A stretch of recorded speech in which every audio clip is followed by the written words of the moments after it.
Idukki nursing കോളേജിലെ വിദ്യാർത്ഥികളുടെ hostel പ്രശ്നത്തിന് തൽക്കാലം പരിഹാരം. സർക്കാർ നിയന്ത്രണത്തിലുള്ള കെട്ടിടങ്ങളിൽ തന്നെ കുട്ടികൾക്ക് താമസ സൗകര്യം കൊടുക്കും. ഇടുക്കി ജില്ലാ കളക്ടറുടെ നേതൃത്വത്തിൽ ഇന്നലെ ചേർന്ന യോഗത്തിലാണ് നല്ലൊരു തീരുമാനം ഉണ്ടായത്.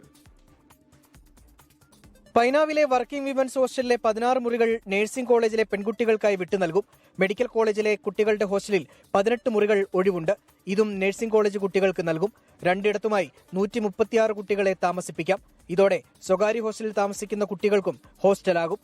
അത് പൈനാവിലുള്ള വർക്കിംഗ് വിമൻസ് ഹോസ്റ്റലിൽ ഏകദേശം 32 റൂമുകളുണ്ട്. ഒരു 16 റൂമുകൾ അവിടെ കൂടുതലായിട്ട് നമുക്ക് ഈ കുട്ടികളുടെ അക്കോമഡേഷന് വേണ്ടി ഉപയോഗപ്പെടുത്താൻ പറ്റുമെന്നുള്ളൊരു ധാരണ ഇന്നായിട്ടുണ്ട്. അപ്പോൾ 16 റൂമുകളിൽ ഏകദേശം 3-4 സ്റ്റുഡൻസ് വെച്ച് 64 കുട്ടികളെ നമുക്ക് അവിടെ പൈനാവിലുള്ള വർക്കിംഗ് വിമൻസ് ഹോസ്റ്റലിലും അക്കോമഡേറ്റ് ചെയ്യാൻ പറ്റും. ആൺകുട്ടികൾക്ക് മെഡിക്കൽ കോളേജ് ജീവനക്കാർ താമസിക്കുന്ന സ്ഥലം വിട്ടു നൽകും. ഇതിന് 2 മാസം സമയം വേണ്ടിവരും.